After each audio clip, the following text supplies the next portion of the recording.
Romantic হবেন স্ত্রীর সাথে। বিশ্বনবী মায়েশার সাথে দৌড়াদৌড়ি করতেন রাতে। সহিহ হাদিস।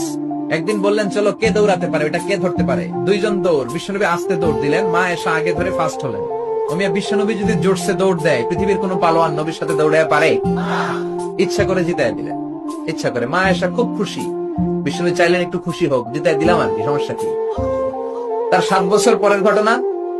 মা এসা একটু মোটা হয়ে গেছে, আবার বললেন রাতে আয়েশা চলো আজকে দৌড় খেলি, মদিনায় তো সবাই ঘুমায়। মা এসা মহা খুশি, ভাবছে ওই দিন হারাইছে আজকেও হারাবে।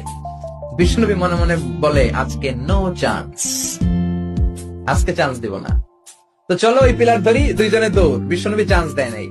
সাহাবারা বলতেন বিশ্বনবী যদি ঘোড়া হাঁকাতেন, জোরে ঘোড়া হাঁকালে 1-2 মিনিটের ব্যবধানে সাহাবারা বলতেন আমাদের ঘোড়াগুলো পিছনে থাকতো, সামনে দেখতাম আমরা শুধু ধোঁয়া আর ধোঁয়া। বিশ্বনবী ওনার ঘোড়া নিয়ে যে কয় মাইল সামনে চলে গেছে আমরা নিজেরাও জানি না। কি পালোয়ান! মক্কার সবচেয়ে বড় কুস্তিগিরকে 3টা আসান মেরেছিলেন উনি।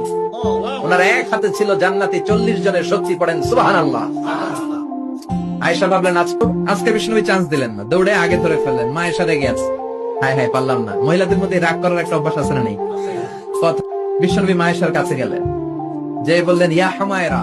মায়েশারে ডাকতেন হুমায়রা। ওই নারীকে বলে যে নারী রেগে গেলে গাল দুইটা আনার ফলের মতো লাল হয়ে যায়। যে বললেন হুমায়রা হাদিহি সাবকাতু বিতিলক। ওই যে 7 বছর আগে তুমি আমারে হারাইছিলা, আজকে তোমারে হারাইয়া ওটা শোধ নিয়ে